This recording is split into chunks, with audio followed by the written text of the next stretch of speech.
지금 이 시간에는 우리 하나님의 말씀을 함께 보시겠습니다.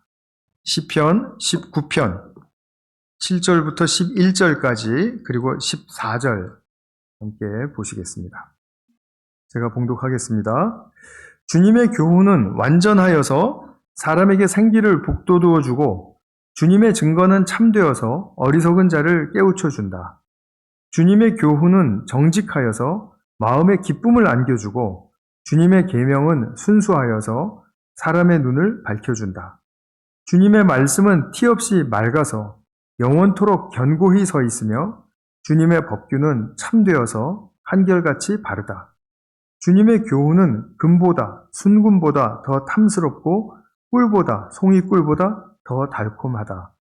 그러므로 주님의 종이 그 교훈으로 경고를 받고 그것을 지키면 푸짐한 상을 받을 것이다. 그리고 14절 우리 함께 읽겠습니다. 시작.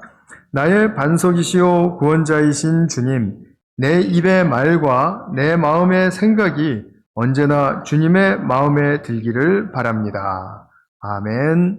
제가 말씀을 위해서 잠깐 기도하겠습니다. 사랑하는 아버지, 저희들 이 말씀을 대할 때 참으로 주님께서 주시는 그 음성이 저희들 마음에 새겨질 수 있는 그런 축복의 시간으로 나아가기를 소망합니다. 그냥 말을 듣는 것이 아니라 그 말씀이 나의 인격을 치고 또 도전하고 그리고 그것으로 내가 감동을 받는 그런 축복의 시간이 되게 하여 주시옵소서. 주님의 성령께서 주장하여 주시기를 간절히 소망하오며 예수님의 이름으로 기도하였습니다. 아멘. 네, 요즘 우리가 이제 종교에 대해서 이야기를 하는 많은 사람들의 를 들어보면 이런 말들을 참 많이 합니다. 이 세상에 많은 종교들이 있는데 다 다양한 모습이고 또 여러 종교들이 있지만 강조하는 핵심은 다 똑같아. 이런 말을 듣는데 여러분들도 많이 들어보셨죠? 근데 저는 이런 말들이 지나치게 일반화한 말이 아닌가 하는 생각이 들어요. 또 어떤 때는 참 무책임하게 어떻게 저렇게 자기가 단언하면서 이야기할 수 있지? 하는 생각도 듭니다. 왜냐하면 제가 기독교 신앙 안으로 이제 한 걸음 한 걸음씩 더 깊이 들어가면 들어갈수록 이거는 뭐 다른 종교들이랑 다 똑같다라고 말할 수가 없는데 하는 그런 부분들이 아주 저의 그 마음을 치고 들어오기 때문입니다. 기독교 신앙 안에서 강조하는 것은 그 핵심이 예수 그리스도의 인격과 말씀입니다. 그러니까 예수 그리스도라는 존재, 그분의 인격이라고 말하는 것은 성품뿐만이 아니라 그분이 가지고 계시는 가치관, 안목, 뭐 기타 등등 모든 것들, 그 존재에 관한 것, 그리고 그분이 주시는 말씀, 그 말씀이 우리에게 핵심이어야 된다라는 말씀인데, 근데 다른 종교들 얼핏만 보아도 저런 어떤 창시자의 존재 자체를 가슴에 두는 게 아니라 창시자가 깨달은 원리를 강조하고 이렇게 함으로써 그 창시자는 그냥 약간 그 중요한 자리에는 있지만 그러나 핵심은 그가 깨달은 원리를 강조하는 그런 원칙을 강조하는 이제 그런 모습을 보게 되거든요. 그럼 이거는 아주 근본적으로 다른 것이죠. 저는 그렇게 생각이 됩니다. 예수님의 인격과 말씀이 내 삶에, 나의 내면에 깊이 새겨지고 그리고 내가 그것으로 말미암아 나의 인격까지도 변화를 가져오게 된다. 자, 그것이 나는 축복이라고 믿는다. 이것이 바로 기독교 신앙을 잘 가지고 있는 사람의 고백이 되겠죠. 그 사람의 신앙은 아마 뼈대가 좀 잘 세워졌다. 이렇게 말할 수 있을 것입니다. 그러면 오늘은 우리가 이 뼈대 위에 살과 근육을 붙이는 과정, 말씀 묵상에 관한 그런 말씀을 제가 나누어드리는 그 핸드아웃도 참고해서 이렇게 좀 다루어 가도록 그렇게 한번 해보겠습니다. 먼저 우리가 신앙생활 하면서 감동과 그리고 또 이제 확신 가운데 시작을 했는데 그러면서도 잘못 추구하는 것들이 있게 마련입니다. 우리 인간이 연약하지 않습니까? 그래서 기독교 신앙은 먼저 근데 중요한 것이 뭐냐면 하나님의 뜻이 이루어지기를 바라고 그것을 위해서 추구하는 삶이에요. 그러니까 나의 뜻이 아니라 하나님의 뜻이 이루어지기를 원하는 겁니다. 그런데 우리는 종종 이제 나의 뜻, 나의 소원을 빌곤 하죠. 그것이 하나님과 같이 이렇게 잘 합쳐지면 좋은데 그러지 못할 때도 있다는 말씀이죠. 그래서 이 어쩔 수 없이 인간은 연약해서 자기의 중심적인 그런 소원과 뜻을 앞세울 수 있습니다. 그렇게 하면서 우리가 기도하고 주님께 간구하고 하면 주님은 이거 아닌데 하면서 NO! 하고 당장에 거절하시거나 면박을 주시는 법이 없고 그러면서 그것을 받아주시면서도 그러면서도 계속해서 우리의 마음에 당신의 뜻을 자꾸 비추어 주세요. 말씀을 통해서입니다. 자꾸 비추어 주세요. 그 시간이 얼마나 가든지 그거는 상관이 없습니다. 하나님께서 끝까지 비추어 주십니다. 그리고 또 더 특이한 것은 뭐냐면 하나님은 당신의 뜻을 이제 어느 시점에서 이루실 때 그러니까 우리 안에서 이루어 주신다라는 겁니다.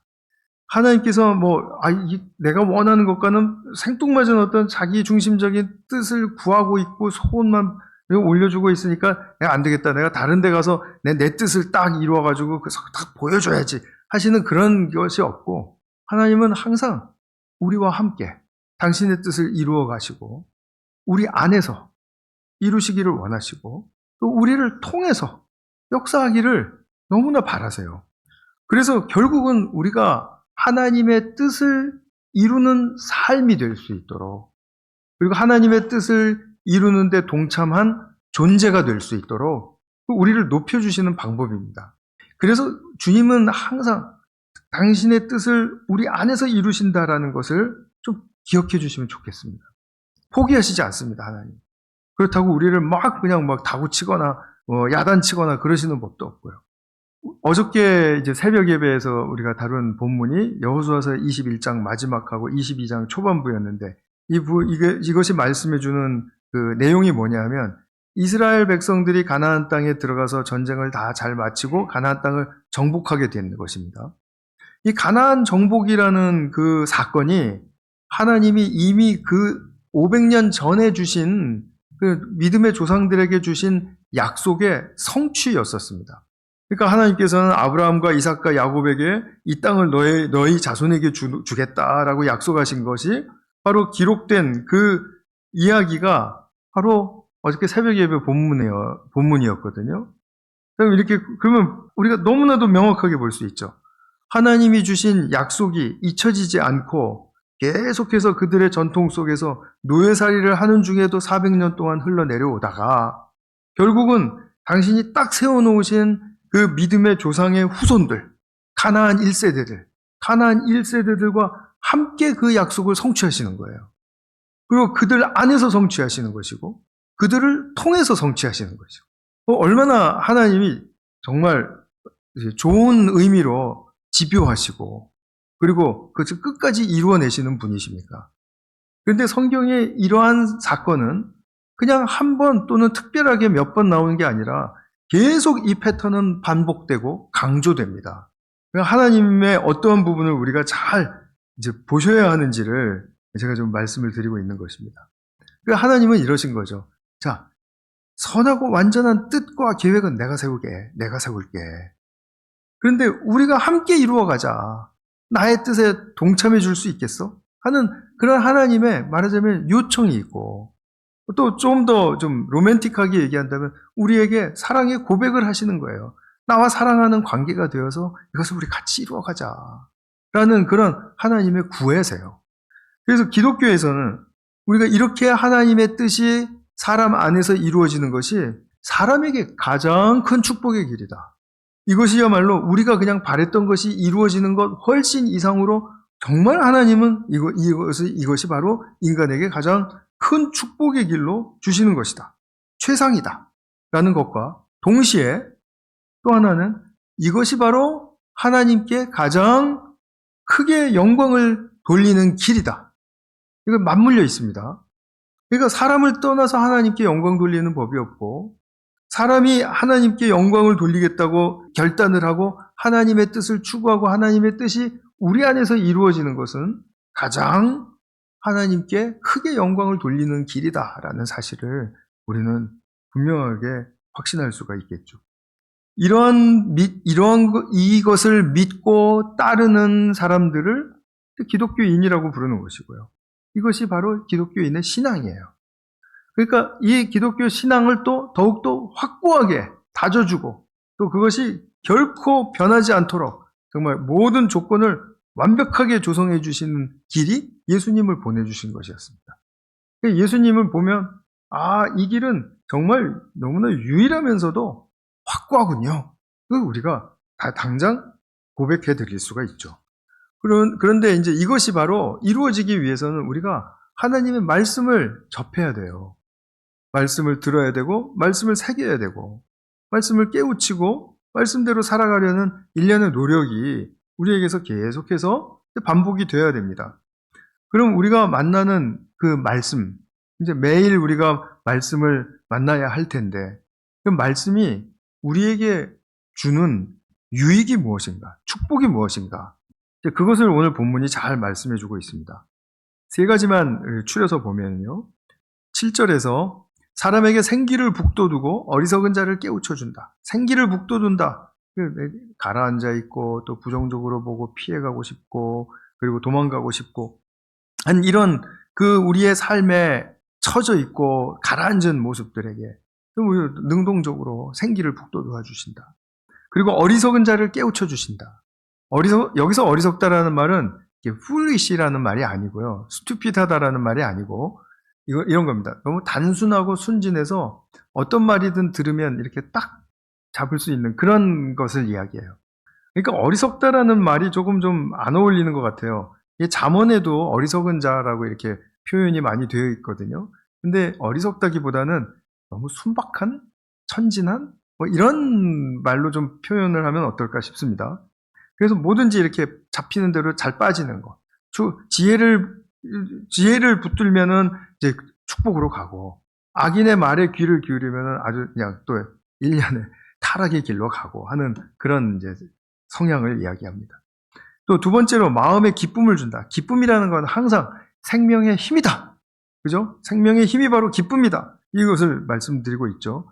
눈을 밝혀준다는 겁니다. 눈을 밝혀준다. 난 눈 뜨고 있어서 다 보이는데 뭘 또 밝혀줍니까? 그런 게 아니고요. 우리 엠마오로 가는 두 제자를 생각해 보세요. 예수님이 함께 동행하셨는데도 예수님이 예수님인 줄 몰랐죠. 그것을 어떤 상태라고 누가복음의 기자가 이야기를 하냐 하면 눈이 가리워져서 예수님이 예수님인 줄 몰랐다. 그런데 또 지나다 보니까 이제 예수님이 예수님인 줄 보았어요. 알게 되었어요. 어떤 상태였냐면 눈이 밝아져서 예수님이 예수님인 줄 알게 되었다. 이렇게 표현을 해요. 그러면은 이 눈을 밝혀준다라는 의미를 잘 아시겠죠? 세 번째, 말씀을 잘 지키면 푸짐한 상을 받는다. 푸짐한 상이라는 것은 우리가 상상할 수 없었던 삶의 어떤 차원이 열린다라는 겁니다. 그것에 대한 정말 굉장한 축복이 열린다라는 겁니다. 그러니까 그것은 이제 우리가 말씀을 지켜보면 아는 상이죠. 자, 그러면 이런 유익을 주시는데, 그러면 하나님 말씀은 어떤 속성을 갖고 있길래 이렇게 우리 인간에게 유익을 끼칠 수 있습니까? 이제 또 여러 가지 이야기하는데요. 그래서 좀 빨리 넘어가겠습니다. 자, 하나님 말씀은 완전하다고 이야기합니다. 인간이 이룰 수 있는 하나님의 표준을 뜻합니다. 노아는 당대의 완전한 자라. 그런데 또 그 말씀 나온 다음에 홍수를 겪은 다음에 노아는 또 잘못도 많이 해요. 그래서 잘못을 안 한다라는 뜻이 아니라 인간이 이룰 수 있는 하나님의 표준을 딱 이야기해 주는 것. 그런 어떤 하나님의 표준을 이야기해요. 두 번째, 참되다라고 말합니다. 신뢰할 만하다라는 겁니다. 다른 건 못 믿어도 하나님 말씀은 믿을 만하다. 정직하다. 하나님 말씀은 정직하다. 공정하고 올바르다라는 뜻이죠. 네 번째로는 순수하다. 순결하고 깨끗하다. 그러니까 어떤 다른 비도덕적인 어떤 비윤리적인 이런 것들이 틈타지 못해요. 다섯 번째는 티 없이 맑다. 이것은 정금 속에는 불순물이 없는 것과 같은 상태. 이것을 이야기합니다. 아주 그것 자체가 굉장히 단단하고 견고한데 거기에 불순물이 없어요. 이런 하나님의 말씀. 여섯 번째는 영원토록 견고히 서 있다. 사라지지 않는 말씀을 이야기합니다. 하나님 말씀은 일단 나왔다가 뭐 흐지부지 되거나 이런 법이 없습니다. 항상 하나님의 말씀은 어떤 그 열매를 가지고 그 속에, 그 안에 나타납니다. 영원히 그렇다라는 말씀이죠. 7번째, 참되어 한결같이 바르다. 성실하고 의롭다. 지난주에 하나님의 의, 하나님의 약속에 신실하신 그런 성품이라고 말씀을 드렸죠. 하나님 말씀은 그러하다라는 겁니다. 신실하고 의롭다. 이 하나님의 말씀은 우리가 성경을 통해서 보다 확실하게, 무엇보다 확실하게 우리들의 마음에 들려집니다. 성경을 하나님의 말씀이라고 할 때는 두 차원을 기억하셔야 돼요. 첫 번째는 기록된 차원입니다. 성경은 하나님의 말씀입니다 라고 할 때 기록된 말씀이잖아요. 그래서 기록된 차원이라고 이야기를 해요. 그런데 하나님의 말씀이 정말 듣고 보니까 믿을만하다. 세상에는 정말 이렇게 믿을 것이 없는데 하나님 말씀은 정말 견고하고 신뢰할 만하다. 이렇게 고백이 나오려면은 하나님의 말씀을 어떠하든지 간에 나의 내면에서 경험하는 차원이 필요하죠. 그래서 하나님의 말씀은 경험의 차원에서 들려져야 된다. 이런 말을 또 할 수가 있게 되는 것이죠. 그 말씀이 감동을 줘요. 그리고 나의 안목을 넓혀주고 바꾸어줘요. 이것은 기록된 차원에서 내가 성경 지식을 막 이렇게 해박하게 알고, 뭐 성경은 몇 권입니다. 뭐 아니면 성경에는 이런 인물들이 나옵니다. 이런 사건들이 있습니다. 뭐 이런 걸 열거해서 나오는 그런 지식에 관한 것이 아니라 나에게 나를 깨버리는 것이에요.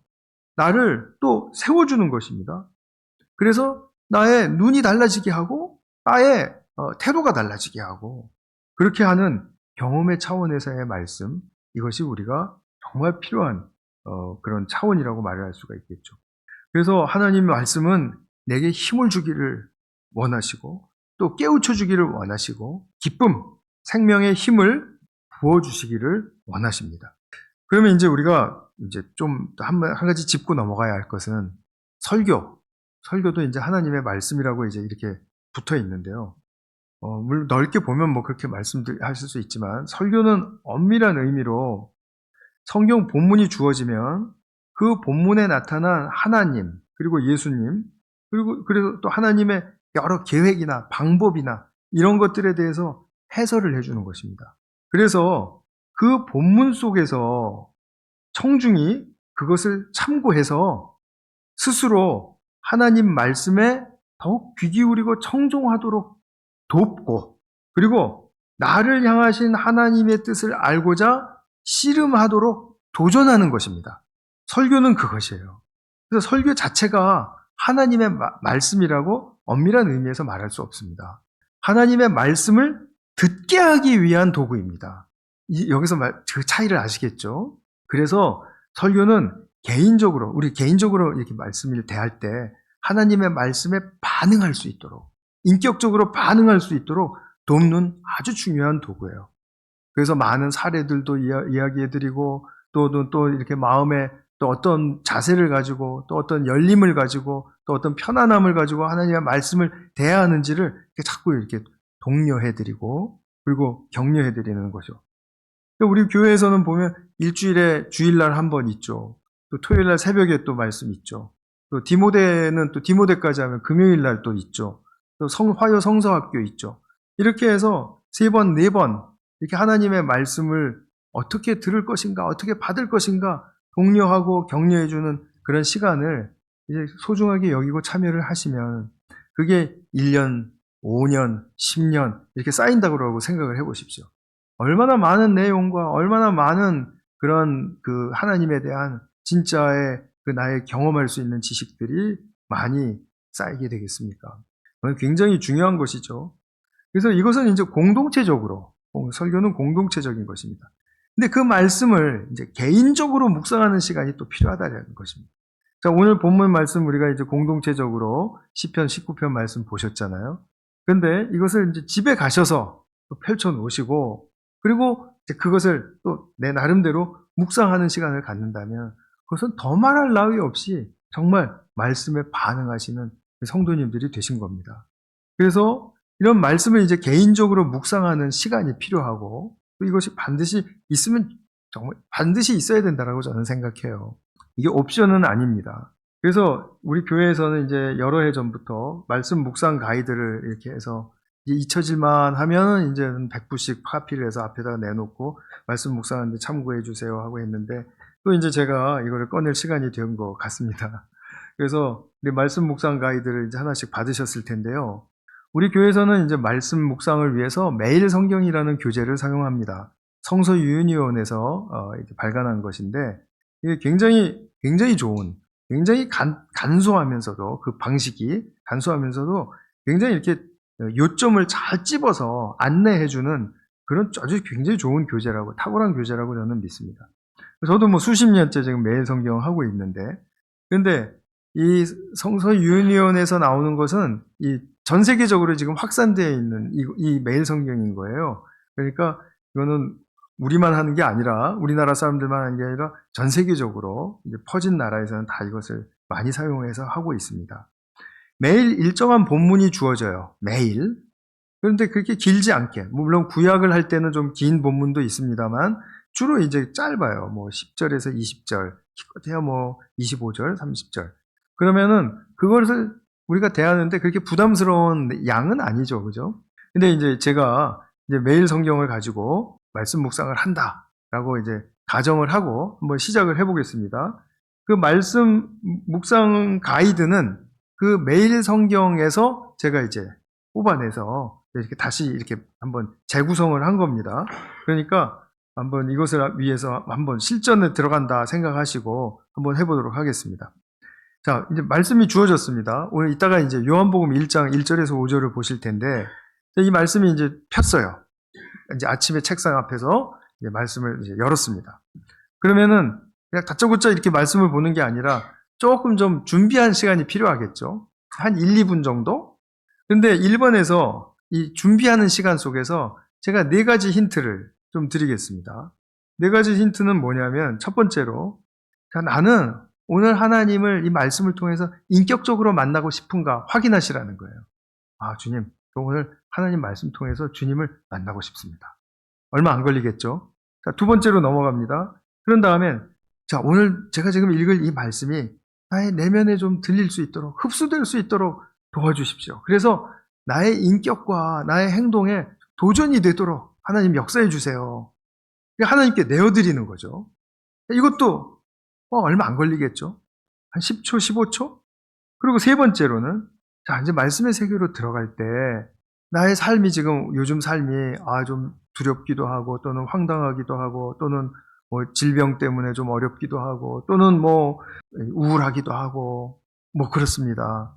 근데 나의 삶의 이 상황을 주님의 말씀을 제가 잘 이렇게 흡수함으로써 좀 잘 품고 극복할 수 있도록 그래서 나의 삶의 새로운 지평으로 나갈 수 있도록 하나님 도와주시면 좋겠습니다 하는 그런 바람을 또 올려드려요. 그리고 마지막으로는 지금 나의 상태는 어떠한가? 이거는 구체적으로 막 깊이 생각하실 거 없습니다.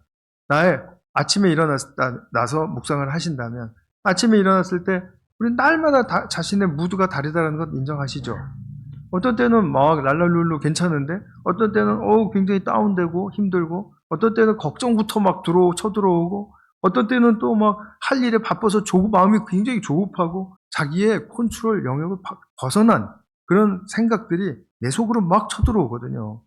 그리고 그 중에서 한 가지 내지 2가지만 고백을 드리라는 거예요. 주님, 제가 굉장히 조급합니다. 주님, 제가 걱정이 좀 오늘 많이 쳐들어오네요. 이런 상황이지만 제가 주님 말씀 받겠습니다. 그리고 자신의 상태를 정직하게만 고백하시라는 겁니다. 다 합쳐서 2분 넘어가지 않게. 이 4가지요. 그러니까 굉장히 간소하게 하시라는 말씀이세요. 이것을 해야 하는 이유, 이것을 짧게라도 하는 이유는 자기 성찰의 문을 열어주기 위해서입니다. 이것이 없이 그냥 말씀을 읽으면 제3자의 말씀으로만 들릴 수 있는 가능성이 있어요. 그러니까 그것을 내가 잘 다스려서 나의 상태를 올려드리면서 하나님 말씀을 받겠다. 그러면 이제 그 다음에 이것을 한 다음에 이제 본문으로 들어가는 겁니다. 오늘 요한복음 1장 1절 5절. 자, 이제 이 말씀을 이제 오늘 본문에서 봤습니다. 이제 다 아시는 내용이지만 한번 제가 빨리 읽겠습니다. 태초에 말씀이 계셨다. 그 말씀은 하나님과 함께 계셨다. 그 말씀은 하나님이셨다.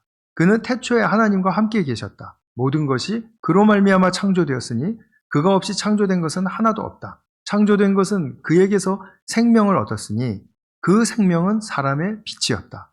그 빛이 어둠 속에서 비치니 어둠이 그 빛을 이기지 못하였다. 이렇게 그냥 막 읽으면요, 이 말씀이 무슨 말씀인지 혼동스러울 겁니다. 근데 묵상을 한다면 꼼꼼히 곱씹어서 읽는 것입니다. 근데 매일 성경은 이렇게 본문을 대할 때 두 가지를 요구해요. 첫 번째 것은 무엇이냐면 본문에 나타난 하나님은 또는 예수님은 누구십니까? 예요. 그래서 본문을 통해서 하나님이 또는 예수님이 어떤 분이신가를 끄집어내주는 거예요. 거기서 첫 번째 요구이고요. 두 번째로는 그러면 당신이 본문에서 발견한 하나님과 오늘 동행을 할 텐데 그 동행을 하면서 당신의 삶에 교훈이 된다면 그것이 무엇입니까? 하고 그 교훈에 대한 결단을 촉구하는 그런 질문을 던져줘요. 네, 그래서 이제 한번 보겠습니다. 첫 번째, 하나님은, 본문에 나타난 하나님 또는 예수님은 어떤 분인가? 이거는 요한이 예수님에 대해서 증거한 말씀입니다. 첫 번째로 1절을 보니까 태초에 말씀이 계셨다. 여기까지는 모르겠어요. 근데 그 말씀은 하나님과 함께 계셨다. 말씀에 대해서 이야기하려고 하는 것 같은데 말씀이 누군지 모르겠어요. 그런데 뭐라 그럽니까? 그 말씀은 하나님이셨다. 그래요. 그럼 여기서 말하는 하나님이란 성부 하나님을 말하는 게 아니라 말씀이신 예수 그리스도를 이야기하는 것을 이제 아시겠죠. 그죠? 그 말씀은 하나님이셨다. 그리고 두 번째 절에서 그는 태초에 하나님과 함께 계셨다. 그 말씀인데 말씀은 하나님과 함께 계셨다. 그리고 이어서 하는 말이 3절에서 모든 것이 그로 말미암아 창조되었으니 그가 없이 창조된 것은 하나도 없다. 무슨 말입니까? 그분은 창조주시라는 거죠. 누가요? 말씀이요. 말씀은 누구? 예수 그리스도. 그러니까 성부 하나님도 창조주이시지만 여기서 창조주 하나님을 또 다시 소개하는구나. 아실 수 있죠.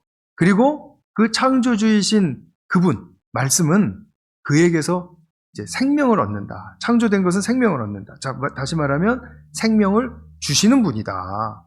그러니까 그 생명은 사람들의 빛이었다. 생명을 주시는 분이세요. 그리고 그것을 빛으로 은유했습니다. 그 빛이 어둠 속에서 비치니 어둠이 그 빛을 이기지 못하였다. 여기서 어둠이 말하는 것은 무엇입니까? 예수 그리스도를 아직 잘 모르는 죄악된 세속, 그리고 그 속에 사는 사람들, 또 어둠이에요. 그러니까 나에게 어둠이 있는데 그 생명 대신 생명을 주시는 창조주 예수님께서 나에게 사랑의 빛을 던져주시면 자, 나는 그 빛을 이길 수 있는 존재가 못 되는구나. 이렇게 아주 간략하지만 뭔가 좀 더 확고하게 잡힌 것 같은 느낌 안 드십니까? 한 3분 정도만 그러신 것 같은데요. 다들 그러시죠? 네. 자, 그러면은 여기서 이제 한번 우리가 생각을 해볼 것은 이것을 뭐 성경에다가 표시를 한다라든지 아니면 뭐 적어본다라든지 이렇게 해서 그 빈 공란이 있으니까 교재에는요. 뭐 그렇게 적는 거예요. 그러면 자기가 적은 것만 보셔도 예수님은 이런 분이시구나. 말씀이시구나. 창조주시구나. 생명 주시는구나. 빛으로 우리에게 오시는구나. 아실 수 있어요. 그런 다음에 내게 주시는 교훈은 무엇입니까? 자, 이거는 전적으로 읽은, 묵상하는 사람의 몫입니다. 뭐라고 이야기를 제가 해드릴 수가 없는 거예요. 그 자기가 하나님을 발견했으니까 그 하나님과 동행하면서 나는 어떻게 살겠습니다라는 결단은 누가 대신 해줄 수 있는 게 아니잖아요. 그렇죠? 그러니까 이것은 본인이 이제 뭐 하나라도 짜내세요. 이게 훈련입니다. 나는 빛 대신 예수님과 함께 오늘 동행을 할 텐데 그럼 나는 어떻게 해야 되지? 뭐 제가 퍼뜩 저에게 드는 생각은 나의 오늘 어둠이 예수님의 빛 때문에 하나 거두어졌으면 좋겠다. 내 어둠이 뭐였지? 내가 아까 고백한 거 있었지. 조급함. 조급함이 좀 거두어졌으면 좋겠다. 주님, 오늘은 빛 대신 예수님께서 저에게 조급함이라는 이 어둠을 좀 몰아내 주시는 그런 경험이 있는 하루가 되게 해주십시오. 그리고 살아가면서 그런 것들이 경험이 되었다면 그날은 정말 로또 당첨된 것보다 더 횡재한 날이죠. 물론 로또가 당첨될 확률은 훨씬 낮습니다. 근데 훨씬 정말 이거는 기쁨이 넘치는 날이 되는 거예요. 그래서 나의 상황과 나의 감정과 나의 관계가 어떠한지 그런 것들을 앞서서 이렇게 한번 고백을 해드리라는 그것이 이유가 바로 거기에 있습니다. 나의 어둠이, 나의 말씀을 만나는 나의 어둠이 극복될 수 있으니까. 그것입니다. 그래서 이제 우리가 주님께 나아갈 때 이런 것들을 결단을 하고, 그리고 그날 하루는 이 말씀에 비추어서 자꾸 잊어버리시게 되겠지만, 그러나 2번, 3번, 5번, 10번 정도 하면 정말 너무 좋겠죠. 기억을 하셔서 오늘 말씀이 나를 이렇게 잘 주장하실 수 있도록, 나를 그죠? 이끌어 가실 수 있도록 자꾸 내어드리는 겁니다. 그리고 이제 마지막 결단의 기도를 하는 것이죠. 결단의 기도는 제가 딱 써놨습니다. 제가 드린 안내서에 보면 오늘 말씀을 통해서 하나님은 또는 예수님은 이런 분이신 줄 알게 되었습니다. 저를 사랑하시는 주님의 뜻을 잘 따르며 제가 오늘 주님과 함께 이러한 삶을 살 수 있도록 도와주십시오. 그리고 마치는 거예요. 예수님의 이름 안에서 제가 간구합니다 하고 마칩니다. 그러면 이것을 아주 초고속으로 짧게 했을 때 미니멈 걸리는 시간은 전 한 15분 정도로 봅니다. 이걸 15분 정도보다 더 빨리 할 수 있는 사람은 아마 없을 것 같아요. 그런데 미니멈이지 30분을 하셔도 되고, 그날 또 은혜 받으시면은 이거 가지고 더 오래 하실 수도 있어요. 그러면 짧은 성경 말씀 하나를 내가 읽고 곱씹고 묵상을 했지만 그날 하루는 하나님의 말씀으로 충만한 하루를 보내실 수가 있습니다. 얼마나 정말 하나님의 선하신 풍성한 역사입니까? 결국 우리는 하나님의 이렇게 말씀에 부딪히고 감동받고 깨지고 회개하고 감사하고 주님께 더 가까이 나가고 싶습니다라는 우리의 열망을 올려드릴 수 있는 그런 우리의 개인적인 신앙 부흥이 절실합니다. 시대가 지나갈수록 절실합니다. 정말 핸드폰 때문에 우리가 너무나 많은 것을 빼앗기는데 그 빼앗기는 것 중에 큰 것 중에 하나가 저는 이 말씀 묵상이라고 생각이 됩니다. 이 말씀 묵상도 핸드폰을 볼 수 있게 만들어 놔가지고요. 근데 그 말씀 묵상만 하는 게 아니라 그냥 그 주변 것들이 그렇게 힘들어서 못 살겠어요, 아주. 그래서 이 개인 신앙 부흥이 일어나기 위해서는 우리가 어느 정도 좀 뭔가 결단을 해야 됩니다. 주님, 저는 핸드폰을 보고서 할 수 있지만 핸드폰 안 보겠습니다. 그거 할 때는. 그리고 묵상 가이드 이렇게 앞에다가 책상 앞에다 붙여 놓으시고요.